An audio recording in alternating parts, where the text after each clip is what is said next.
Hi എല്ലാ കൂട്ടുകാർക്കും സാനോ വ്ളോഗ്സിന്റെ പുതിയൊരു വീഡിയോയിലേക്ക് സ്വാഗതം. ഇത് നമ്മളുടെ ഏറ്റവും പുതിയ നിസാൻ ഗ്രാവൈറ്റ്. ഇത് ടോപ്പ് എൻഡ് വേരിയന്റ് ആയിട്ടുള്ള ടെക്ന വേരിയന്റ് ആണ്. ഈ വേരിയന്റിൽ എന്തെല്ലാം ഫീച്ചേഴ്സ് ആണ് കൊടുത്തിരിക്കുന്നത്, ഗ്രാവൈറ്റിന്റെ അപ്ഡേറ്റഡ് ഓൺ റോഡ് പ്രൈസ് എത്രയാണ്, പ്രൈസ് നോക്കുമ്പോൾ ബേസ് വേരിയന്റ് തൊട്ട് ടോപ്പ് എൻഡ് വരെയുള്ള ഓൺ റോഡ് പ്രൈസും ഡീറ്റെയിൽഡ് ആയിട്ട് ചെക്ക് ചെയ്ത് നോക്കുക. നിസാൻ ഗ്രാവൈറ്റിന്റെ ടോപ്പ് എൻഡ് വേരിയന്റ് ആയിട്ടുള്ള ടെക്ന വേരിയന്റ് ആണ്. ടോപ്പ് എൻഡ് എന്ന് പറയുന്നത് ടെക്ന ലോഞ്ച് എഡിഷൻ ആണ്. അത് ഈ വാഹനത്തെക്കാളും ഏകദേശം 50,000 രൂപ കൂടുതലാണ്. പക്ഷേ 50,000 രൂപയ്ക്ക് വെറുത്തായിട്ടുള്ള ഫീച്ചേഴ്സ് അഡീഷണലി അതിനകത്ത് വരുന്നുണ്ടോ എന്ന് ചോദിച്ചു കഴിഞ്ഞാൽ അതൊരു ക്വസ്റ്റ്യൻ മാർക്കാണ്. പക്ഷേ നിങ്ങൾ ഗ്രാവൈറ്റ് നോക്കുന്നുണ്ട് എങ്കിൽ കൺസിഡർ ചെയ്യേണ്ട ഒരു ഫീച്ചർ ലോഡർ ആയിട്ടുള്ള ഒരു വേരിയന്റ് ഈ ടെക്ന വേരിയന്റ് തന്നെയാണ്. ഈ വേരിയന്റിന്റെ എക്സ്റ്റീരിയർ എന്നുള്ള മറ്റു ലുക്ക് ആൻഡ് ഫീച്ചേഴ്സ് നോക്കുകയാണെങ്കിൽ ലുക്ക് എടുത്തു പറയേണ്ട കാര്യം തന്നെയാണ്. ശരിക്കും ഈ വാഹനം നമ്മളുടെ റെനോൾട്ട് ട്രൈബറിന്റെ റീബാഡ്ജ് വേരിയന്റ് ആണ് എങ്കിലും ട്രൈബറിനേക്കാളും നല്ല രീതിയിൽ ഡിസൈൻ ചെയ്തിരിക്കുന്ന ഒരു വാഹനം എന്ന് നമുക്ക് ഗ്രാവൈറ്റിനെ വിളിക്കാം. ഒരു നിസാൻ ടച്ചൊക്കെ ഈ വാഹനത്തിൽ കൊണ്ടുവന്നിട്ടുണ്ട്. ഇപ്പോൾ ഫ്രണ്ടിൽ നിന്നൊക്കെ നോക്കിക്കഴിഞ്ഞാൽ ഒരു ചെറിയൊരു SUV ലുക്കൊക്കെ നമുക്ക് ഈ വാഹനം തരുന്നുണ്ട്. എടുത്തു പറയേണ്ട കാര്യം ഈ ഒരു കളറാണ്. ഈ ഒരു ബ്ലാക്ക് കളർ അത്യാവശ്യം നല്ല റോഡ് പ്രസൻസ് ആണ്. ബ്ലാക്കിലെ സിൽവർ എലമെന്റ്സും ക്രോം ട്രീറ്റ്മെന്റ് ഒക്കെ വരുന്ന സമയത്ത് ഒരു പ്രീമിയം ലുക്കിംഗ് വാഹനമായിട്ട് മാറുന്നുണ്ട്. നിങ്ങൾ ആ കാണുന്നതിന്റെ ഗ്രീൻ കളറിലുള്ള ഒരു വാഹനമാണ്. പക്ഷേ ഗ്രീൻ കളറിനേക്കാളും എനിക്ക് കുറച്ചും കൂടി പേഴ്സണലി ഇഷ്ടപ്പെട്ടത് ഈ ഒരു ബ്ലാക്ക് കളർ വേരിയന്റ് തന്നെയാണ്. ഈ വേരിയന്റിന്റെ മറ്റ് ഫീച്ചേഴ്സിലേക്ക് വന്നു കഴിഞ്ഞാൽ ഫസ്റ്റ് നമ്മുടെ ശ്രദ്ധയപ്പെടുക ഈ ഗ്രാവൈറ്റ് എന്ന് പറഞ്ഞ ബാഡ്ജിങ് ആണ്. അത് ആ ഒരു നിസാൻ ലോഗോയുടെ സെയിം കളർ ടോണിൽ തന്നെ ആ ഗൺ മെറ്റൽ കളർ ടോണിൽ കൊടുത്തിരിക്കുന്നു. അതിന് താഴെ നമുക്ക് ആ ഒരു വൈറ്റ് ലൈൻ ആ ഗ്രില്ലിൽ കൊടുത്തിരിക്കുന്നത് കാണാം. ഫ്രണ്ടിലെ ഗ്രില്ല് നമുക്കൊരു ഗ്ലോസി ബ്ലാക്ക് ഫിനിഷിലാണ് എല്ലാ വേരിയന്റുകളിലും കൊടുത്തിരിക്കുന്നത്. നടുക്ക് നിസാന്റെ ആ ഒരു തനിതായ ലോഗോ കാണാം. താഴേക്ക് വന്നു കഴിഞ്ഞാൽ നമുക്ക് സ്കിഡ് പ്ലേറ്റിന്റെ പോർഷൻസ് എല്ലാം നമുക്കൊരു സിൽവർ ഫിനിഷ് കൊടുത്തിരിക്കുന്നു. 182 mm ആണ് ഇതിന്റെ ഗ്രൗണ്ട് ക്ലിയറൻസ് വരുന്നത്. ഹെഡ്ലൈറ്റിലേക്ക് വന്നു കഴിഞ്ഞാൽ നമുക്ക് LED പ്രൊജക്ടഡ് ഹെഡ്ലൈറ്റ് ആണ് കൊടുത്തിരിക്കുന്നത്. അതിന്റെ ടോപ്പിലൂടെ LED DRL വരുന്നുണ്ട്. ഹൈ ബീമും ലോ ബീമും അതിനകത്ത് തന്നെ ഇന്റഗ്രേറ്റ് ചെയ്തിരിക്കുന്നു. അതിനോട് ചേർന്ന് തന്നെ ഹാലജൻ ആയിട്ടാണ് നമുക്ക് ഇൻഡിക്കേറ്റേഴ്സ് കൊടുത്തിരിക്കുന്നത്. താഴേക്ക് വന്നു കഴിഞ്ഞാൽ നമുക്ക് പ്രൊജക്റ്റഡ് LED ഫോഗ് ലൈറ്റ് ഈ ടോപ്പ് എൻഡിൽ വരുന്നുണ്ട്. ഫ്രണ്ടിൽ പാർക്കിംഗ് സെൻസേഴ്സും കാണാം. 2 പാർക്കിംഗ് സെൻസർ 2 വശത്തായിട്ടും ഉൾപ്പെടുത്തിയിട്ടുണ്ട്. പിന്നെ ആ ഒരു C ഷേപ്പിൽ കാണുന്ന ആ ഒരു ഗ്രില്ലിന്റെ പോർഷനും കാണാൻ നല്ല ഭംഗി തരുന്നുണ്ട്. ആ ഒരു C ഷേപ്പ് ലുക്കൊക്കെ ഫ്രണ്ടിൽ നിന്ന് വരുന്നതുകൊണ്ടാണ് ഇതൊരു നിസാൻ ഡിസൈൻ എന്ന് നമുക്ക് പെട്ടെന്ന് തന്നെ മനസ്സിലാവുന്നത്. എന്താണെങ്കിലും അത്യാവശ്യം നല്ല റോഡ് പ്രസൻസ് തരുന്ന രീതിയിലാണ് ആ ഒരു ഡിസൈൻ നിസാൻ ചെയ്തിരിക്കുന്നത്. വശങ്ങളിലേക്ക് വന്നു കഴിഞ്ഞാൽ അത്യാവശ്യം വലിപ്പമുള്ള നീളമുള്ള ഒരു വാഹനമായിട്ട് പുതിയ ഗ്രാവൈറ്റ് നമുക്ക് ഫീൽ ചെയ്യും. ലെങ്ത് നോക്കുകയാണെങ്കിൽ 3987 mm ആണ്. അണ്ടർ സബ് 4 മീറ്റർ ആണ് ഈ വാഹനം വരുന്നത്. വീൽ ബേസ് ആണ് എടുത്തു പറയേണ്ടത്. 2636 mm ആണ് വീൽ ബേസ്. അതുകൊണ്ട് അത്യാവശ്യം നല്ല ഇന്റീരിയർ സ്പേസ് വാഹനത്തിൽ വരുന്നുണ്ട്. ഹൈറ്റ് ആണെങ്കിൽ 1644 വിഡ്ത്ത് 1734 കൊടുത്തിരിക്കുന്നത്. ഇനി വീൽസിലേക്ക് വന്നു കഴിഞ്ഞാൽ നമുക്ക് ഇതിനകത്ത് 15 ഇഞ്ച് വീൽസ് ആണ് കൊടുത്തിരിക്കുന്നത്. അത് ടോപ്പ് എൻഡിൽ മാത്രമാണ് 15 ഇഞ്ച് വീൽസ് വരുന്നത്. 185, 65 or 15 ആണ് ടയർ സൈസ്. അലോയ്സ് അല്ല, ഇത് അലോയ്സ് പോലെ തോന്നിക്കുന്ന വീൽ കപ്പുകളാണ് കൊടുത്തിരിക്കുന്നത്. പക്ക അലോയ്സിന്റെ ലുക്കുള്ള വീൽ കപ്പ് എന്ന് പറയേണ്ടി വരും. ഇതിപ്പോൾ ടോപ്പ് എൻഡ്, അതായത് നമ്മളുടെ ടെക്ന ലോഞ്ച് എഡിഷനിലും സെയിം വീൽസ് തന്നെയാണ് വരുന്നത്. ഇതിന് താഴത്തേക്കുള്ള വേരിയന്റുകളെല്ലാം 14 ഇഞ്ച് കൊടുത്തിരിക്കുന്നു. ഫ്രണ്ടിൽ ഡിസ്കും ബാക്കിൽ ഡ്രം ബ്രേക്കുകളുമാണ്. ആ മീൻസ് വീൽ കപ്പിന്റെ ഡിസൈനൊക്കെ എന്താണെങ്കിൽ നല്ല ഭംഗിയുള്ള രീതിയിലാണ് വരുന്നത്. വീൽ ആർച്ച് നമുക്കൊരു മാറ്റ് ബ്ലാക്ക് ഫിനിഷിൽ കൊടുത്തിരിക്കുന്നു. മിറേഴ്സിൽ LED ഇൻഡിക്കേറ്റേഴ്സ് ഇൻസെർട്ട് ചെയ്തിട്ടുണ്ട്. മിറേഴ്സ് എല്ലാം നമുക്കൊരു ബോഡി കളറിലാണ് കൊടുത്തിരിക്കുന്നത്. ഡോർ ഹാൻഡിൽസ് ക്രോം ഫിനിഷിൽ കൊടുത്തിരിക്കുന്നു. ഈ വാഹനത്തിലെ കീ ഒരു സ്പെഷ്യലായിട്ടാണ് കൊടുത്തിരിക്കുന്നത്. ഇതാണ് ഇതിന്റെ കീ വരുന്നത്. ലോക്ക് ആൻഡ് അൺലോക്ക്, ഹോൾഡ് ചെയ്ത് പിടിച്ച ബൂട്ട് ഓപ്പൺ ചെയ്യാൻ ഓപ്ഷനോട് കൂടിയ ഫുള്ളി ഫംഗ്ഷണൽ ആയിട്ടുള്ള കീ കൊടുത്തിരിക്കുന്നു. ഇതിനകത്ത് വാക്ക് അവേ ലോക്ക് ആൻഡ് അൺലോക്കിന്റെ ഫീച്ചർ നിസാൻ ഉൾപ്പെടുത്തിയിട്ടുണ്ട്. അതായത് വാഹനത്തിന് അടുത്തേക്ക് നമ്മൾ വരുമ്പോൾ വാഹനം ഓട്ടോമാറ്റിക്കായിട്ട് സെൻസ് ചെയ്ത് അൺലോക്ക് ചെയ്യും. വാഹനത്തിൽ നിന്ന് നമ്മൾ ദൂരെ മാറി പോകുമ്പോൾ അത് ഓട്ടോമാറ്റിക്കായിട്ട് ലോക്ക് ആവുകയും ചെയ്യും. അതുകൊണ്ട് നിങ്ങൾക്ക് ഇതിനകത്ത് റിക്വസ്റ്റ് സെൻസർ കാര്യങ്ങളൊന്നും കാണാനായിട്ട് പറ്റില്ല. പ്ലെയിൻ ഗ്ലാസ്സുകളാണ് കൊടുത്തിരിക്കുന്നത്. റൂഫ് റെയിൽസ് കാണാം. ഇത് ഫംഗ്ഷണൽ ആണ്. 50 കിലോ വരെ ഇതിനകത്ത് ക്യാരി ചെയ്യാനായിട്ട് പറ്റും. ഫ്രണ്ടിൽ നോർമൽ ആന്റിനെയാണ് കൊടുത്തിരിക്കുന്നത്. B പില്ലറും C പില്ലറും എല്ലാം നമുക്കൊരു മാറ്റ് ബ്ലാക്ക് ഫിനിഷിൽ കൊടുത്തിരിക്കുന്നു. അത്യാവശ്യം നല്ല വലിപ്പമുള്ള സെക്കൻഡ് ഡോറുകളാണ് വരുന്നത്. അതിൻ്റെ ഗ്ലാസ് ഏരിയ അത്യാവശ്യം നല്ല വലിപ്പത്തിലുണ്ട്. ബാക്കിലേക്ക് വരുമ്പോൾ നമുക്കൊരു ക്വാർട്ടർ ഗ്ലാസും കാണാം. ആ പോർഷൻസിന് ചുറ്റുമെല്ലാം ഒരു ഗ്ലോസി ബ്ലാക്ക് ഫിനിഷ് കൊടുത്തിരിക്കുന്നു. ബാക്കിൽ നമുക്ക് ആ ഒരു ക്രോം ഫിനിഷിലുള്ള ഡോർ ഹാൻഡിൽസ് കാണാം. അപ്പോൾ ഇതാണ് വശങ്ങളിൽ നിന്നുള്ളൊരു ലുക്ക്. ഇവിടെ നമുക്ക് ഗ്രാവൈറ്റ് എന്ന് പറഞ്ഞ ഒരു ഗ്രാഫിക്സ് കാര്യങ്ങൾ കൊടുത്തിട്ടുണ്ട്. ആ ബ്ലാക്ക് കളർ കട്ട് ചെയ്യുന്ന രീതിയിലാണ് ആ ഒരു സിൽവർ ഫിനിഷിൽ വരുന്നത്. ഈ ഒരു പോർഷൻസിലൊന്നും നമുക്ക് മാറ്റ് ബ്ലാക്ക് ഫിനിഷ് വരുന്നില്ല. ഫുൾ ആ ഒരു ഗ്ലോസി ബോഡി കളറിൽ തന്നെയാണ് കൊടുത്തിരിക്കുന്നത്. ശരിക്കും ആ 2 വീൽ ആർച്ചിൽ മാത്രമാണ് ആ മാറ്റ് ബ്ലാക്ക് ഫിനിഷ് കൊടുത്തിട്ടുള്ളൂ. ബാക്കിലേക്ക് വന്നു കഴിഞ്ഞാൽ ബാക്കിലെ ടെയിലൈറ്റിന്റെ പോർഷൻ LED ആയിട്ടാണ് ഇതിനകത്ത് കൊടുത്തിരിക്കുന്നത്. അത് എൻ കണക്ടർ വേരിയന്റോട്ടാണ് LED ടെയിലൈറ്റുകൾ വരുന്നത്. അതിനകത്ത് വരുന്ന സ്റ്റോപ്പ് ലൈറ്റും ഇൻഡിക്കേറ്റേഴ്സും റിവേഴ്സ് ലൈറ്റും ഹാജൻ ആയിട്ടാണ് വരുന്നത്. മറ്റ് ഫീച്ചേഴ്സ് നോക്കുകയാണെങ്കിൽ ബാക്കിലേക്ക് നമുക്ക് സ്പോയിലർ ഒന്നും തന്നെ വരുന്നില്ല. സ്പോയിലർ നമുക്ക് ആക്സസറി ആയിട്ട് ചെയ്യാം. ഒരു യൂണിവേഴ്സൽ സ്പോയിലർ ഒക്കെ ചെയ്യുകയാണെങ്കിൽ കുറച്ചുകൂടി സ്പോട്ടി ലുക്കിംഗ് ആയിട്ട് മാറും. ഇവിടെ നമുക്ക് ഹൈ മൗണ്ടഡ് സ്റ്റോപ്പ് ലാമ്പ് കൊടുത്തിരിക്കുന്നു. ബാക്കിൽ വാഷർ ആൻഡ് വൈപ്പർ ആൻഡ് ഡീഫോറോട് കൂടിയ ഗ്ലാസുകളാണ് കൊടുത്തിരിക്കുന്നത്. ഇവിടെ നിസാന്റെ ഒരു ബാഡ്ജിങ്ങും ആ ഒരു ലൈന് കാര്യങ്ങൾ കൊടുത്തിട്ടുണ്ട്. ആ ഒരു ബ്ലാക്ക് ഫുള്ള് കട്ട് ചെയ്യുന്നതിന്റെ ഭാഗമായിട്ടാണ് ആ ഒരു സിൽവർ ലൈൻ കൊടുത്തിരിക്കുന്നത്. അതെന്താണെങ്കിലും കാണാൻ നല്ല ഭംഗി വരുന്നുണ്ട്. ഗ്രാവൈറ്റ് എന്ന് പറയുന്ന ഒരു ബാഡ്ജിങ് ആണ്. ഈസി ഷിഫ്റ്റ്, ഇത് ഓട്ടോമാറ്റിക് ആണ്. അതിൻ്റെ ഒരു ബാഡ്ജിങ് കൊടുത്തിരിക്കുന്നു. ബാക്കിലെ ബെമ്പർ പോർഷൻസിലും നമുക്ക് ആ ഒരു C ഷേപ്പിൽ ഡിസൈൻ കാണാനായിട്ട് പറ്റും. ബാക്കിലേക്ക് നമുക്ക് 3 പാർക്കിംഗ് സെൻസേഴ്സ് ആണ് കൊടുത്തിരിക്കുന്നത്. അതിന് താഴെയായിട്ട് നമുക്കൊരു റിഫ്ലക്ടേഴ്സും വരുന്നുണ്ട്. ബാക്കിലും ഫ്രണ്ടിൽ കണ്ട പോലെ തന്നെ ആ ഒരു സ്കിഡ് ലൈറ്റ് വരുന്നുണ്ട്. ഇനി നമുക്ക് ബൂട്ട് ഒന്ന് ഓപ്പൺ ചെയ്ത് നോക്കാം. ലോഗോന്റെ താഴെ ഇവിടെയായിട്ട് റിവേഴ്സ് ക്യാമറയും ഇതിനകത്ത് വരുന്നുണ്ട്. അവിടെ മാഗ്നറ്റിക് ബൂട്ട് ഓപ്പണിംഗ് ആണ് കൊടുത്തിരിക്കുന്നത്. ബൂട്ട് ഓപ്പൺ ചെയ്ത് കഴിഞ്ഞാൽ നമുക്ക് ബൂട്ട് സ്പേസ് ആദ്യം നോക്കുകയാണെങ്കിൽ ഇപ്പോൾ ഈ 3 സീറ്റ് നിവർത്തി വെച്ചിരിക്കുകയാണെങ്കിൽ ബൂട്ട് സ്പേസ് വരുന്നത് വെറും 84 ലിറ്റർ മാത്രമാണ്. പക്ഷേ ഇത് നമുക്ക് ഈ ബാക്കിലെ സീറ്റ് ഓരോ സീറ്റ് ഫോൾഡ് ചെയ്ത് വെക്കുമ്പോഴും അതിൻ്റെ ബൂട്ട് സ്പേസ് നിസാൻ കൊടുത്തിട്ടുണ്ട്. അതായത് ഈ ഒരു സിംഗിൾ സീറ്റ് ഫോൾഡ് ചെയ്ത് വെച്ച് നമുക്ക് 6 പേർക്ക് യാത്ര ചെയ്യുന്ന സമയത്ത് 320 ലിറ്ററിൻ്റെ ബൂട്ട് സ്പേസും ഈ ഒരു സീറ്റും കൂടി നമ്മൾ ഫ്ലിപ്പ് ചെയ്ത് കഴിഞ്ഞാൽ 620 ലിറ്ററിൻ്റെ ബൂട്ട് സ്പേസ് ആയിട്ട് ഇത് മാറുന്നുണ്ട്. ഈ സീറ്റുകളെല്ലാം നമുക്ക് സിമ്പിളി റിമൂവ് ചെയ്യാവുന്ന രീതിയിലാണ് സീറ്റുകൾ കൊടുത്തിരിക്കുന്നത്. ഫുൾ റിമൂവ് ചെയ്ത് നമുക്ക് മാറ്റാനായിട്ട് പറ്റും. അതിൻ്റെ ഇൻസ്ട്രക്ഷൻസും ഇതിനകത്ത് ക്ലിയർ ആയിട്ട് കൊടുത്തിട്ടുണ്ട്. ഇപ്പോൾ തേർഡ് റോയിൽ പാസഞ്ചേഴ്സ് ഇരിക്കുകയാണെങ്കിലും അവർക്ക് ഒരു 12 വോൾട്ടിൻ്റെ ചാർജിംഗ് പോർട്ട് കൊടുത്തിരിക്കുന്നു. റൂഫ് മൗണ്ടഡ് ആയിട്ട് AC വെൻസും വരുന്നുണ്ട്. പിന്നെ നമുക്ക് സ്പ്രിംഗ്ഡ് ആയിട്ടുള്ള ഒരു ഗ്രാബ് ഹാൻഡിലും കാണാനായിട്ട് പറ്റും. അപ്പോൾ 3 റോയിലും പാസഞ്ചർ ഇരുന്നാലും നല്ല കംഫർട്ടായിട്ട് ഇരിക്കാൻ പാകത്തുന്ന രീതിയിലുള്ള AC കൺട്രോൾസ് കാര്യങ്ങൾ വരുന്നുണ്ട്. വേറെ എടുത്തു പറയത്തക്ക ഫീച്ചേഴ്സ് ഒന്നും തന്നെ വരുന്നില്ല. ഇവിടെ സീറ്റ് ബെൽറ്റ് കണക്ട് ചെയ്യാനായിട്ടുള്ള ഹുക്ക് കാര്യങ്ങൾ കൊടുത്തിരിക്കുന്നു. അപ്പോൾ ഇതിൻ്റെ ഒരു ഹൈലൈറ്റ് എന്ന് പറയുന്നത് നമ്മുടെ വീട്ടിൽ 4 പേരേ ഉള്ളൂ, അവരാണ് യാത്ര ചെയ്യുന്നതെങ്കിൽ സെഗ്മെന്റിൽ ഏറ്റവും ബിഗ്ഗസ്റ്റ് ബൂട്ട് നിങ്ങൾക്ക് ഈ വാഹനത്തിൽ കിട്ടും. ഐദർ സീറ്റ് ഫോൾഡ് ചെയ്ത് വെക്കാം അല്ലെങ്കിൽ സീറ്റ് അയച്ച് മാറ്റാനായിട്ടുള്ള ഓപ്ഷൻ കൊടുത്തിട്ടുണ്ട്. ഇനിയും അകത്തു നിന്നുള്ള ഫീച്ചേഴ്സ് ഒന്ന് ചെക്ക് ചെയ്ത് നോക്കാം. നമ്മൾ ആദ്യം പറഞ്ഞ പോലെ വാഹനത്തിന് അടുത്തേക്ക് വരുമ്പോഴാണ് ഈ വാഹനം ഓട്ടോമാറ്റിക്കലി ഡിറ്റക്ട് ചെയ്ത് അൺലോക്ക് ആവുക. ഇന്റീരിയറിലേക്ക് നോക്കുകയാണെങ്കിൽ ഒരു പ്രീമിയം ലുക്കിംഗ് ഇന്റീരിയർ നമുക്ക് വേണമെങ്കിൽ പറയാം. കാര്യം ആ ഒരു ഡ്യുവൽ ടോൺ കളർ കാര്യങ്ങൾ. ഡോർ പാഡിലേക്ക് വന്നു കഴിഞ്ഞാൽ നമുക്ക് ആ ഒരു ഡ്യുവൽ ടോൺ കളർ തന്നെയാണ് ഇവിടെയും കൊടുത്തിരിക്കുന്നത്. ടോപ്പിലെ പോർഷൻസ് എല്ലാം നമുക്കൊരു വൈറ്റ് ഫിനിഷും താഴേക്ക് വരുമ്പോഴാണ് ഒരു ബ്ലാക്ക് ഫിനിഷ് വരുന്നത്. സോഫ്റ്റ് ടച്ച് ഒന്നും വരുന്നില്ല, ഹാർഡ് പ്ലാസ്റ്റിക്സ് ആണ്. 4 ഡോർ പവർ വിൻഡോന്റെ കൺട്രോൾ കൊടുത്തിരിക്കുന്നു. ഡ്രൈവർ സൈഡിലെ window 1 touch up and down option ഉൾപ്പെടുത്തിയിട്ടുണ്ട്. മിറർ കൺട്രോൾ ചെയ്യാനും ഫോൾഡ് ചെയ്യാനുള്ള ഓപ്ഷൻ വരുന്നുണ്ട്. ഇതിനകത്ത് ഓൾറെഡി ഓട്ടോ ഫോൾഡിങ്ങിന്റെ ഓപ്ഷൻ വരുന്നുണ്ട്. താഴേക്ക് വന്നു കഴിഞ്ഞാൽ സ്പീക്കേഴ്സ് കാണാം. സ്പീക്കറിൽ ഇവിടെ നമുക്ക് ബോട്ടിൽ ഹോൾഡർ കൊടുത്തിരിക്കുന്നു. ഡ്രൈവർ സീറ്റ് നമുക്ക് മാനുവലി ഹൈറ്റ് അഡ്ജസ്റ്റ് ചെയ്യാൻ പറ്റുന്ന സീറ്റുകളാണ്. അതിലൊരു ഡിസൈൻ പാർട്ട് എന്നുള്ള രീതിയിൽ കൊടുത്തിരിക്കുന്നു. ഒരു ഗ്രീനിഷ് ഫിനിഷ്, ലെതർ ഫിനിഷ് വശങ്ങളിൽ കാണാം. ഫാബ്രിക് സീറ്റുകളാണ്. ഈ ഒരു വശങ്ങളിലെ പോർഷൻ മാത്രം ഒരു ലെതർ ടച്ച് കൊടുത്തിരിക്കുന്നു. എന്താണെങ്കിലും കാണാൻ ഭംഗിയുള്ള രീതിയിൽ തന്നെയാണ് ഇത് കൊടുത്തിരിക്കുന്നത്. ഇത് ഓട്ടോമാറ്റിക് വേരിയൻ്റ് ആണ്. പക്ഷേ ഡെഡിക്കേറ്റഡ് ഡെഡ് പെഡലൊന്നും വരുന്നില്ല. നമുക്ക് ഹെഡ്ലൈറ്റിൻ്റെ ലെവൽ അഡ്ജസ്റ്റ് ചെയ്യാനുള്ള ഓപ്ഷൻ ഇവിടെ താഴെയായിട്ടാണ് വരുന്നത്. ഇനിയും അകത്തു നിന്നുള്ള ഫീച്ചേഴ്സ് ഒന്ന് ചെക്ക് ചെയ്യാം. ഗ്രാവിറ്റി ടോപ്പ് എൻഡിന്റെ ഇന്റീരിയറിലേക്ക് വന്നു കഴിഞ്ഞാൽ ഒരു പ്രീമിയം ലുക്കിംഗ് ഇന്റീരിയർ ആണ്. കാരണം ഈ ഒരു പോർഷൻസിലെല്ലാം നമുക്കൊരു ഫേക്ക് വുഡ് ഫിനിഷ് വരുന്നുണ്ട്. ആ കോർണറിലെ AC വെൻസിനകത്തെല്ലാം നമുക്കൊരു ക്രോം ഇൻസേർട്ട് കാണാം. ഇവിടെ നമുക്കൊരു ഗ്ലോസി ബ്ലാക്ക് ഫിനിഷ് കൊടുത്തിരിക്കുന്നു. നമ്മൾ അകത്തേക്ക് കയറി വരുന്നതിൻ്റെ ഒട്ടനോട്ടത്തിൽ കൊള്ളാം എന്ന് ഫീൽ ചെയ്യുന്ന രീതിയിലാണ് ഇന്റീരിയർ കൊടുത്തിരിക്കുന്നത്. അപ്പോൾ സ്റ്റിയറിംഗ് വീലിലേക്ക് വന്നു കഴിഞ്ഞാൽ നിസാന്റെ ഒരു എല്ലാ വാഹനങ്ങളിലും കണ്ടുവന്നിരുന്ന സെയിം ഫ്ലാറ്റ് ബോട്ടം സ്റ്റിയറിംഗ് വീലാണ് കൊടുത്തിരിക്കുന്നത്. നടുക്ക് നിസാന്റെ ഒരു ലോഗോ.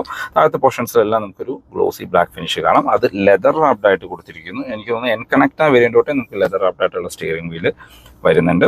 മൾട്ടി ഫംഗ്ഷനിലാണ്. ഇടതുവശത്ത് നമുക്ക് മ്യൂസിക് ആൻഡ് ഫോൺ കൺട്രോൾസും വലതുവശത്ത് ഇൻസ്ട്രുമെന്റ് ക്ലസ്റ്റർ കൺട്രോൾ ചെയ്യാനുള്ള ഓപ്ഷൻസും ആണ് വരുന്നത്. ഇത് ടോപ്പ് എൻഡ് ടെക്ന മാനുവൽ വേരിയന്റിൽ നമുക്ക് ക്രൂസ് കൺട്രോളിന്റെ ഓപ്ഷൻസും കൂടി വരുന്നുണ്ട്. അതായത് ടോപ്പ് എൻഡ് ആണെങ്കിലും നമുക്ക് ഓട്ടോമാറ്റിക്കൽ ക്രൂസ് കൺട്രോൾ ഇല്ല, മാനുവലിലാണ് ക്രൂസ് കൺട്രോളിന്റെ ഓപ്ഷൻ കൊടുത്തിരിക്കുന്നത്. ഈ താഴത്തെ പോർഷൻസിലും ചുറ്റുവരാമുള്ള ഒരു ഗ്ലോസി ബ്ലാക്ക് ഫിനിഷ് ഇതിനകത്ത് പോകുന്നത് കാണാം. സ്റ്റിയറിംഗ് വീല് നമുക്ക് ടിൽറ്റ് ചെയ്യാനുള്ള ഓപ്ഷൻ കൊടുത്തിട്ടുണ്ട്. ടെലസ്കോപ്പിക്കിന്റെ ഓപ്ഷൻസ് ഒന്നും ഇതിനകത്ത് വരുന്നില്ല. ഇത് ടോപ്പ് എൻഡ് വേരിയന്റ് ആയതുകൊണ്ട് ഓട്ടോ വൈപ്പറിന്റെയും ഓട്ടോ ഹെഡ്ലൈറ്റിന്റെയും ഫീച്ചേഴ്സ് ഇതിനകത്ത് നിസാൻ ഉൾപ്പെടുത്തിയിട്ടുണ്ട്. നല്ല ലൈറ്റ് ആയിട്ടുള്ള സ്റ്റിയറിംഗിലാണ്. വളരെ ലൈറ്റ് ആണ് സ്റ്റിയറിംഗ് വീൽ. ഇപ്പോൾ ഈ വാഹനം സ്റ്റാർട്ടിംഗ് പൊസിഷനിലാണ്. ഇതൊരു 3 സിലിണ്ടർ എഞ്ചിനാണെന്ന് പലരും കൺസേൺ പറയാറുണ്ട്. പക്ഷേ അകത്തേക്ക് നോയ്സോ കാര്യങ്ങളോ ഒന്നും തന്നെ നമുക്ക് കേൾക്കുന്നില്ല. വളരെ ലൈറ്റ് ആയിട്ടുള്ള സ്റ്റിയറിംഗ് ആണ്. നമുക്കൊരു സിംഗിൾ ഫിംഗറും കൊണ്ട് തന്നെ ഹാൻഡിൽ ചെയ്യാനായിട്ടത് പറ്റുന്നുണ്ട്. ഇൻസ്ട്രുമെന്റ് ക്ലസ്റ്ററിലേക്ക് വന്നു കഴിഞ്ഞാൽ 7 ഇഞ്ചിന്റെ ഇൻസ്ട്രുമെന്റ് ക്ലസ്റ്റർ ആണ് കൊടുത്തിരിക്കുന്നത്. ഒരു ഫുള്ളി ഡിജിറ്റൽ ആയിട്ടുള്ള സ്ക്രീൻ തന്നെ കൊടുത്തിരിക്കുന്നു. നിസാന്റെ ഒക്കെ മറ്റു വാഹനങ്ങളിൽ കണ്ടുവരുന്ന സെയിം യൂണിറ്റ് ആണ്. അതിനകത്ത് നമ്മളുടെ ഫ്യൂവൽ ഗേജും നമ്മുടെ എഞ്ചിൻ ടെമ്പറേച്ചർ മാത്രമേ ലൈറ്റ് ഇൻഡിക്കേഷനോട് കൊടുത്തിരിക്കുന്നു. പിന്നെ RPM സ്പീഡോമീറ്റർ എല്ലാം ഫുള്ളി ഡിജിറ്റലാണ്. RPM ഫംഗ്ഷൻ ചെയ്യുന്നത് നിങ്ങൾക്ക് കാണാം.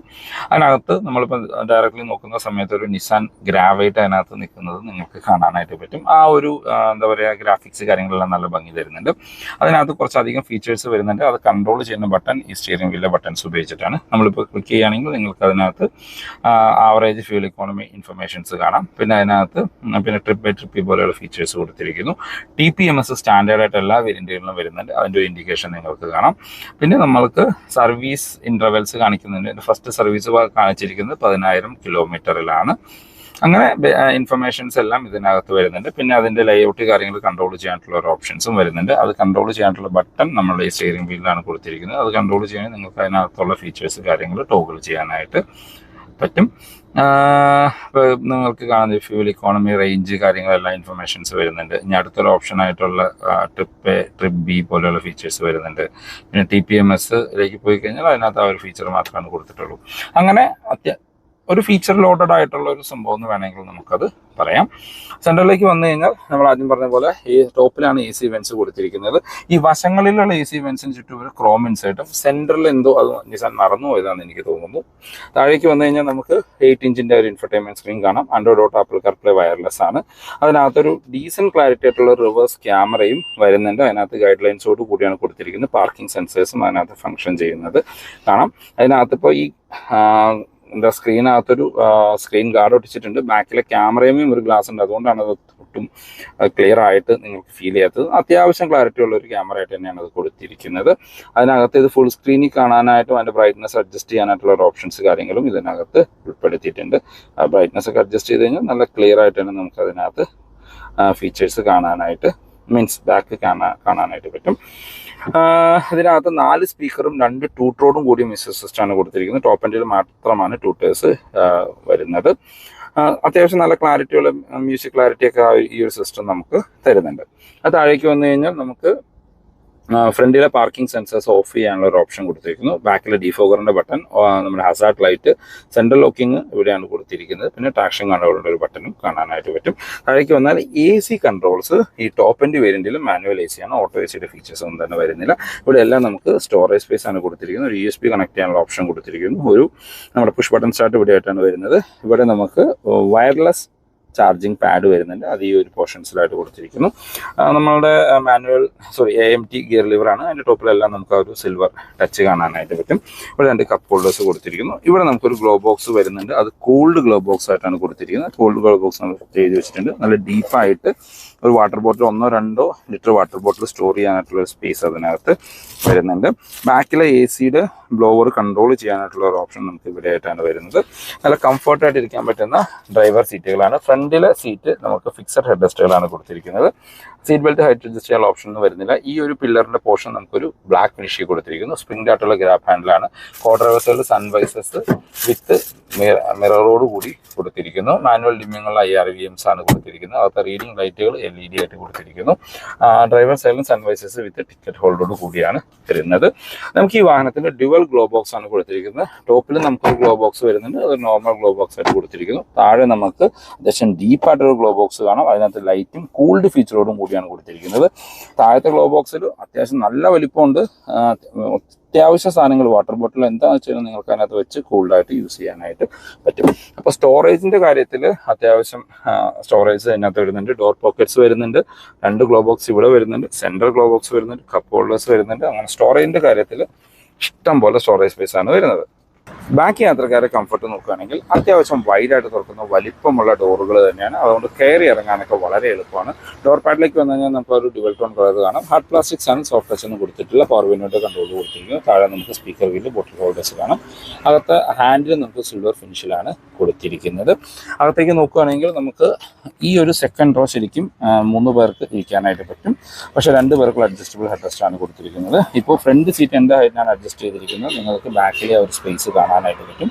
ഈ സീറ്റ് ഇപ്പോൾ മാക്സിമം ബാക്കിലേക്ക് ഇറക്കിയാണ് ഇട്ടിരിക്കുന്നത്. ഇത് സ്ലൈഡ് ചെയ്യാനുള്ള ഓപ്ഷൻ വരുന്നുണ്ട്. ഇപ്പോൾ ഈ ഒരു സെൻറ്റർ 2 സീറ്റുകളും സ്ലൈഡ് ചെയ്ത് നിങ്ങൾക്ക് തേർഡ് റോയിലെ പാസഞ്ചേഴ്സിൻ്റെ ലെഗ് റൂം അഡ്ജസ്റ്റ് ചെയ്യാനായിട്ട് പറ്റും. ഇപ്പോൾ ഇവിടേക്ക് കയറി ഇരിക്കുകയാണ് എങ്കിൽ നമുക്ക് ഇപ്പോൾ ബാക്കിലേക്ക് ഏറ്റവും നീക്കിയിട്ടിരിക്കുന്നുണ്ട്. അത്യാവശ്യം മാസീവായിട്ടുള്ള ലെഗ് റൂം ആൻഡ് ഈ റൂം കാണാം. ഇപ്പോൾ ഈ സീറ്റിൻ്റെ ബാക്കറ്റിലൊരു സീറ്റ് പോക്കറ്റ്സ് കാര്യങ്ങളും ഉൾപ്പെടുത്തിയിട്ടുണ്ട്. ബാക്കിലെ പാസഞ്ചേഴ്സിനും ഒരു 12 വോൾട്ടിൻ്റെ ചാർജിങ് പോർട്ട് കാണാം. ഇപ്പോൾ ഈ സെക്കൻഡ് റോയിലേക്ക് AC വെൻസ് കൊടുത്തിരിക്കുന്നത് ഇവിടെ പില്ലർ മൗണ്ടഡ് ആയിട്ടാണ്. നമുക്ക് കറക്റ്റായിട്ട് കൺട്രോൾ ചെയ്യാൻ പാകത്തിനുള്ള AC വെൻസ് പില്ലർ മൗണ്ടഡ് ആയിട്ട് കൊടുത്തിരിക്കുന്നു. അങ്ങനെ തേർഡ് റോയിലേക്കും, അതായത് 3 റോയിലേക്കും നല്ല AC കിട്ടുന്ന രീതിയിലാണ് അത് വരുന്നത്. അത്യാവശ്യം നല്ല തൈ സപ്പോർട്ടുള്ള സീറ്റുകളാണ്. ഈ സീറ്റിൽ തന്നെ നമ്മൾക്ക് 3 പേർക്ക് സുഖമായിട്ടിരുന്ന് യാത്ര ചെയ്യാനായിട്ട് പറ്റും.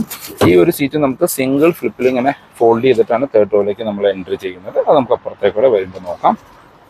ഹെഡ്റൂം നോക്കുകയാണെങ്കിൽ നിവർന്നിരുന്നാൽ പോലും ഏകദേശം എനിക്ക് തോന്നുന്നു ഒരു 20 സെൻറ്റിമീറ്റർ ഹെഡ്റൂം അങ്ങാണ്ട് ബാലൻസ് ഉണ്ട്. നല്ല ടോളായിട്ടുള്ള ഒരു വാഹനമാണ്. നമുക്ക് സെൻറ്റർ മൗണ്ടായിട്ട് റീഡിംഗ് ലൈറ്റുകൾ കാണാം. അത് LED ആയിട്ട് കൊടുത്തിരിക്കുന്നു. ഗ്രാബ് ഹാൻഡിൽസ് വരുന്നുണ്ട്. സ്പ്രിംഗ് ആയിട്ടുള്ള ഗ്രാബ് ഹാൻഡിലാണ് 2 വശത്തും കൊടുത്തിരിക്കുന്നത്. ഇപ്പോൾ തേർഡ് റോ പാസഞ്ചേഴ്സിനും നമ്മൾ ആദ്യം പറയുന്ന ഗ്രാബ് ഹാൻഡിൽസ് വരുന്നുണ്ട്. അവർക്ക് ഡെഡിക്കേറ്റഡ് ആയിട്ടുള്ള AC വെൻസും ഇവിടെ വരുന്നുണ്ട്. ഇപ്പോൾ ACയുടെ ഒരു AC വെൻസ് ഇവിടെ ബാക്കിൽ വരുന്നത് കൊണ്ട് നമുക്ക് ഹെഡ്റൂമിനൊന്നും കൺസേൺസ് ഇല്ല. ആവശ്യത്തിൽ കൂടുതൽ ഹെഡ്റൂമാണ് ഈ വാഹനത്തിൽ ലഭിക്കുന്നത്. ഇപ്പോൾ ഈ ഒരു സീറ്റിൽ തന്നെ 3 പേർക്ക് സുഖമായിട്ട് ഇരുന്ന് യാത്ര ചെയ്യാനായിട്ട് പറ്റും. സെൻറ്റർ പാസഞ്ചറിന് സീറ്റ് ബെൽറ്റ് വരുന്നുണ്ട്, പക്ഷേ ഹെഡ് റെസ്റ്റ് കൊടുത്തിട്ടില്ല എന്നേ ഉള്ളൂ. അപ്പോൾ നമ്മൾ ആദ്യം പറഞ്ഞോണം, നിങ്ങൾക്ക് പക്ക ഈ വാഹനം ഒരു 5 സീറ്ററായിട്ട് യൂസ് ചെയ്യാം. ബാക്കിലെ സ്പേസ് ലഗേജ് കാര്യങ്ങൾക്ക് യൂസ് ചെയ്യാം. വളരെ ഒക്കേഷണലി വേണമെങ്കിൽ മാത്രം നിങ്ങൾക്കതൊരു 7 സീറ്ററായിട്ട് യൂസ് ചെയ്താലും മതിയാകും. തേർഡ് റോ പാസഞ്ചേഴ്സിന്റെ കംഫർട്ട് ഒന്ന് ചെക്ക് ചെയ്യാം. തേർഡ് റോയിലേക്ക് എൻട്രി ആവാനായിട്ട് നമുക്ക് ഈ ഒരു സീറ്റ് സിംഗിൾ ഫ്ലിപ്പിൽ തന്നെ ഫോൾഡ് ചെയ്യാം. ഇവിടെ സിംഗിൾ ഫ്ലിപ്പിൽ തന്നെ നമുക്ക് ഇങ്ങനെ ഫോൾഡ് ചെയ്ത് തേർഡ് റോയിലേക്ക് എൻട്രി ആവാനായിട്ട് പറ്റും. നമ്മൾ അകത്തേക്ക് കയറി ഇരിക്കുകയാണ് എങ്കിൽ നമുക്ക് ഇതാണ് ഇപ്പോൾ എനിക്ക് എൻ്റെ ഒരു സീറ്റിംഗ് പൊസിഷൻ കാണിക്കുന്നത്. നമ്മുടെ നീസ് എല്ലാം നല്ല അപ്പായിട്ടാണ് ഇരിക്കുന്നത്. തൈ സപ്പോർട്ട് കമ്പാരിറ്റീവ്ലി ഭയങ്കര മോശമാണ്. ശരിക്കും കിഡ്സിനാണ് പക്ക കംഫർട്ടായിട്ട് ഇരിക്കാൻ പറ്റുക. AC വെൻസ് കാര്യങ്ങളൊക്കെ വരുന്നത് കൊണ്ട് നമുക്ക് വേറെ പ്രത്യേകിച്ച് പ്രശ്നങ്ങൾ കാര്യങ്ങളൊന്നും തന്നെ അതിനകത്ത് ഫീൽ ചെയ്യില്ല. ഈ സീറ്റ് നമ്മൾ നിവർത്തി വെച്ച് കഴിഞ്ഞാൽ ഇതായിരിക്കും നമ്മളുടെ ഒരു ഡ്രൈവിംഗ് പൊസിഷൻ വരുന്നത്. സീറ്റൊക്കെ നിവർത്തി വെച്ചാലും കാലെല്ലാം അകത്തിയിട്ട് വെച്ച് ഓക്കെ കംഫർട്ടായിട്ട് ഇരിക്കാനായിട്ട് പറ്റുന്നുണ്ട്. പക്ഷെ ഒത്തിരി ലോങ് റൈഡിൽ നമ്മൾ ശരിക്കും ടയേർഡാവും. ഷോർട്ട് ഡ്രൈവേഴ്സിന് പക്കയാണ്. ഇപ്പോൾ ഫ്രണ്ട് സീറ്റ് അഡ്ജസ്റ്റ് ചെയ്ത് കുറച്ചും കൂടി അഡ്ജസ്റ്റ് ചെയ്യാനായിട്ട് പറ്റും. അങ്ങനെയാണെങ്കിൽ കുറച്ചും കൂടി നമുക്ക് നീ റൂം കാര്യങ്ങൾ ഇവിടെ ലഭിക്കും. ഒരു ഷോർട്ട് ജേർണികൾക്ക് അഡൾട്ട്സിനാണെങ്കിലും ഓക്കെയാണ്. ലോങ് ജേർണികൾക്ക് എപ്പോഴും കിഡ്സിനായിരിക്കും നല്ല കംഫർട്ടായിട്ട് ഇരിക്കാനായിട്ട് പറ്റുക. ഗ്രാവൈറ്റിന്റെ സേഫ്റ്റി ഫീച്ചേഴ്സിലേക്ക് വന്നാൽ ബേസ് വേരിയന്റ് തൊട്ട് 6 എയർ ബാഗ് സ്റ്റാൻഡേർഡ് ആണ്. ABS, EBD, traction control, hill hold, അങ്ങനെ ഈ സെഗ്മെന്റിലെ വാഹനങ്ങളിൽ ഉണ്ടാവേണ്ട എല്ലാ സേഫ്റ്റി ഫീച്ചേഴ്സും ഗ്രാവൈറ്റിലും നിസാൻ കൊടുത്തിട്ടുണ്ട്. സേഫ്റ്റി റേറ്റിംഗ് നോക്കുകയാണെങ്കിൽ ഈ പ്ലാറ്റ്ഫോം ഗ്ലോബൽ എൻക്യാപ്പിൽ 4 സ്റ്റാർ റേറ്റിംഗ് കിട്ടിയ ഒരു പ്ലാറ്റ്ഫോമാണ്. ഇപ്പോൾ ഈ ഗ്രാവൈറ്റ് ക്രാഷ് ടെസ്റ്റ് കഴിഞ്ഞിട്ടില്ല, ഒരു 5 സ്റ്റാർ എങ്കിലും കിട്ടുമെന്ന് നമ്മൾക്ക് എക്സ്പെക്ട് ചെയ്യാം. ഈ വാഹനത്തിന്റെ എഞ്ചിൻ ആൻഡ് ഗിയർ ബോക്സ് ഓപ്ഷനിലേക്ക് വന്നാൽ ഒരൊറ്റ എഞ്ചിൻ ഓപ്ഷൻ മാത്രമാണ് കൊടുത്തിരിക്കുന്നത്. അതൊരു 1 litre 3 cylinder naturally aspect petrol എഞ്ചിനാണ്. 71 HP പവറും 96 Nm ടോർക്കും ഉൽപ്പാദിപ്പിക്കുന്ന ഒരു ഡീസന്റ് പവർഫുൾ ആയിട്ടുള്ള ഒരു പെട്രോൾ എഞ്ചിൻ എന്ന് പറയേണ്ടി വരും. ഇതിന്റെ ഹൈലൈറ്റ് എന്ന് പറയുന്നത് ഇതിന്റെ മൈലേജ് ആണ്. 19.6 കമ്പനി ക്ലെയിം ചെയ്യുന്നത്. റിയൽ ലൈഫിൽ ഒരു 14-നും 16-നും ഇടയ്ക്ക് മൈലേജ് നമുക്ക് എക്സ്പെക്ട് ചെയ്യാം. വിത്ത് 5 സ്പീഡ് മാനുവൽ അല്ലെങ്കിൽ 5 സ്പീഡ് AMT ഗിയർ ബോക്സുമായിട്ടാണ് വരുന്നത്. AMT സ്റ്റാർട്ട് ചെയ്യുന്നത് എൻകണക്റ്റ വേരിയന്റ് തൊട്ടിട്ടാണ്. ഈ വാഹനത്തിൽ ഇനി ഫ്യൂച്ചറിൽ ഒരു CNGയും കൂടിയും വരും എന്ന് നിസാൻ പറഞ്ഞിട്ടുണ്ട്. അങ്ങനെയാണ് എങ്കിൽ ടാക്സി സെഗ്മെന്റിലേക്കൊക്കെ നല്ല രീതിയിൽ ഈ വാഹനം യൂസ് ചെയ്യാനായിട്ട് പറ്റും. ഈ വാഹനത്തിന്റെ അപ്ഡേറ്റഡ് പ്രൈസിലേക്ക് വന്നു കഴിഞ്ഞാൽ പ്രൈസാണ് ഇതിന്റെ ഹൈലൈറ്റ് ആയിട്ട് കൊടുത്തിരിക്കുന്നത്. ബേസ് വിസിയ വേരിയന്റിന്റെ ലോഞ്ച് പ്രൈസ് ആയിട്ട് കൊടുത്തിരിക്കുന്നത് 5,65,000 രൂപയാണ്. ഓൺ റോഡിലേക്ക് വരുമ്പോൾ അത് എക്സ്ഷോറൂം പ്രൈസ് ആണ് കേട്ടോ. ഓൺ റോഡിലേക്ക് വരുമ്പോൾ 6,78,000 രൂപ. സെക്കൻഡ് വേരിയന്റായ അസൻഡയിലേക്ക് വന്നു കഴിഞ്ഞാൽ അസൻഡയ്ക്ക് 7,89,000 രൂപയാണ് ഓൺ റോഡ് പ്രൈസ് വരുന്നത്. പിന്നെ വരുന്ന തേർഡ് വേരിയന്റ് എൻകണക്റ്റ വേരിയന്റ് ആണ്. പുതിയ ഗ്രാവൈറ്റിലെ ഒരു വാല്യൂ ഫോർ മണി വേരിയന്റ് എൻ്റെ അഭിപ്രായത്തിൽ എൻകണക്റ്റ വേരിയന്റ് തന്നെയാണ്. ഫീച്ചേഴ്സ് ഒക്കെ നോക്കിയപ്പോൾ എനിക്ക് അങ്ങനെയാണ് അത് ഫീൽ ചെയ്തത്. അതിന്റെ വീഡിയോ വരും ദിവസങ്ങളിൽ നമുക്ക് ചാനലിൽ അപ്ലോഡ് ചെയ്യാം.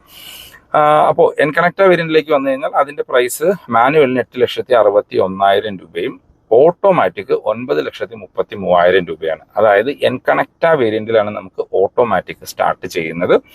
അപ്പോൾ ഒരു ഗ്രാവൈറ്റിന്റെ ഒരു ഓട്ടോമാറ്റിക് നിങ്ങൾക്ക് വേണമെങ്കിൽ നിങ്ങൾ മിനിമം 9,33,000 രൂപയെങ്കിലും സ്പെൻഡ് ചെയ്യേണ്ടതായിട്ട് വരും. ഇനി അടുത്ത വേരിയന്റ് നിങ്ങളിപ്പോൾ റിവ്യൂ ചെയ്ത് കണ്ടുകൊണ്ടിരിക്കുന്ന നമ്മൾ റിവ്യൂ ചെയ്യുന്ന വാഹനം ഇതിന്റെ ടോപ്പ് എൻഡിന് തൊട്ട് താഴെ നിൽക്കുന്ന ടെക്ന വേരിയന്റ് ആണ്. ശരിക്കും ഇത് ടോപ്പ് എൻഡ് തന്നെ നമുക്ക് വേണമെങ്കിൽ പറയാം. ടെക്ന മാനുവലിന് 9,46,000 രൂപയും ഇതിന്റെ ഓട്ടോമാറ്റിക്കിന് 10,14,000 രൂപയാണ് ഓൺ റോഡ് പ്രൈസ് വരുന്നത്. പിന്നെ വരുന്നത് ടെക്ന ലോഞ്ച് എഡിഷൻ എന്ന് പറഞ്ഞൊരു വാഹനമാണ്. നിങ്ങൾ ആ ലോഞ്ചിലൊക്കെ കണ്ട കുറച്ചും കൂടി ഒരു ഓറഞ്ച് കളർ സ്റ്റിക്കർ വർക്കൊക്കെ വരുന്നൊരു വേരിയന്റ്. അതാണ് ടെക്ന ലോഞ്ച് എഡിഷൻ. അതിന്റെ മാനുവലിന് 9,90,000 രൂപ, അതായത് 10 ലക്ഷം രൂപ താഴെ ഇതിന്റെ ടോപ്പ് എൻഡ് നിങ്ങൾക്ക് ഓൺ റോഡ് ഇറക്കാം. മാനുവൽ ഓട്ടോമാറ്റിക്കലി പോയി കഴിഞ്ഞാൽ 10,59,000 രൂപ. അപ്പൊ ഇതാണ് ഗ്രാവിറ്റിന്റെ പ്രൈസ്. ഈ പ്രൈസിന്റെ ഹൈലൈറ്റ് എന്താണെന്ന് വെച്ച് കഴിഞ്ഞാൽ അത്യാവശ്യം ഫീച്ചർ ലോഡഡ് ആയിട്ടുള്ള ഒരു എൻ കണക്ട വേരിയന്റ് നിങ്ങൾക്ക് നമ്മളുടെ മാരുതിയുടെ വാഗണാറിന്റെ പ്രൈസിന് ഓൺ റോഡ് ഇറക്കാം. വാഗണാർ 5 സീറ്റർ ആണ്. ഇത് കുറച്ചും കൂടി ഫീച്ചേഴ്സ് തരുന്ന സെയിം 1 ലിറ്റർ പെട്രോൾ എഞ്ചിൻ വരുന്ന ഒരു 7 സീറ്റർ വാഹനമാണ്. അതാണ് ഇതിന്റെ ഒരു അഡ്വാൻറ്റേജ്. നിങ്ങൾ 7 സീറ്റർ ആയിട്ട് യൂസ് ചെയ്യുന്നില്ല എങ്കിലും നിങ്ങൾ 5 സീറ്റർ ആയിട്ടോ 4 സീറ്റർ ആയിട്ടോ എങ്ങനെ വേണമെങ്കിലും നിങ്ങൾ ഇത് യൂസ് ചെയ്യാനായിട്ട് പറ്റും. ബാക്കിലെ 2 സീറ്റ് ഐദർ നിങ്ങൾക്ക് റിമൂവ് ചെയ്ത് വീട്ടിൽ വെക്കാം, അതല്ല വല്ലപ്പോഴൊക്കെ 7 സീറ്റർ ആയിട്ട് യൂസ് ചെയ്യണമെങ്കിൽ അത് ഫോൾഡ് ചെയ്ത് അവിടെ വെച്ചാലും മതി. ആ സ്പേസ് നിങ്ങൾക്ക് ലഗേജ് ക്യാരി ചെയ്യാനും യൂസ് ചെയ്യാനായിട്ട് പറ്റും. അവിടെയാണ് ഈ വാഹനം ശരിക്കും ഹൈലൈറ്റ് ആവുന്നത്. ഇതൊരു 7 സീറ്റർ എന്ന് പറയുന്നുണ്ടെങ്കിലും 3rd റോ ശരിക്കും കിഡ്സിന് തന്നെയാണ് സ്യൂട്ടബിൾ ആവുക. വളരെ ഷോർട്ട് ഡിസ്റ്റൻസിലൊക്കെ അഡൾട്ട്സിനും അവിടെ ഇരുന്ന് ട്രാവൽ ചെയ്യാൻ പറ്റും എന്നുള്ളതാണ്. ലോങ് റൈഡിനൊക്കെ കംഫർട്ട് കിഡ്സിന് തന്നെയാണ്. അപ്പോൾ ഇതാണ് ഇന്നത്തെ വീഡിയോ. ഈ വീഡിയോ നിങ്ങൾക്ക് യൂസ്ഫുൾ ആയി എന്ന് വിചാരിക്കുന്നു. ഇത് എവിടെയെങ്കിലും നിങ്ങൾക്ക് ഹെൽപ്ഫുൾ ആയി എന്ന് തോന്നിക്കഴിഞ്ഞാൽ നമ്മുടെ ചാനൽ സബ്സ്ക്രൈബ് ചെയ്യുക. റെഗുലർ വ്യൂസ് ആണ്. വീഡിയോ ഇഷ്ടപ്പെട്ട വീഡിയോ ലൈക്ക് ചെയ്യാൻ മറക്കരുത്. നിസാൻ റിലേറ്റഡ് ആയിട്ടുള്ള എന്ത് ഇൻഫർമേഷനും ഞാൻ EVM നിസാന്റെ നമ്പർ ഡിസ്ക്രിപ്ഷനിൽ കൊടുക്കാം. നിങ്ങൾക്ക് അവരെ കോൺടാക്ട് ചെയ്യാം. ഗ്രാവൈറ്റ് എന്നല്ല, നിസാന്റെ ഏത് വാഹനം ബുക്ക് ചെയ്യാനാണെങ്കിലും നിങ്ങൾക്ക് അവരെ കോൺടാക്ട് ചെയ്യാവുന്നതാണ്. അപ്പോൾ പുതിയൊരു വീഡിയോ കാണുന്നവരെ ബൈ ബൈ.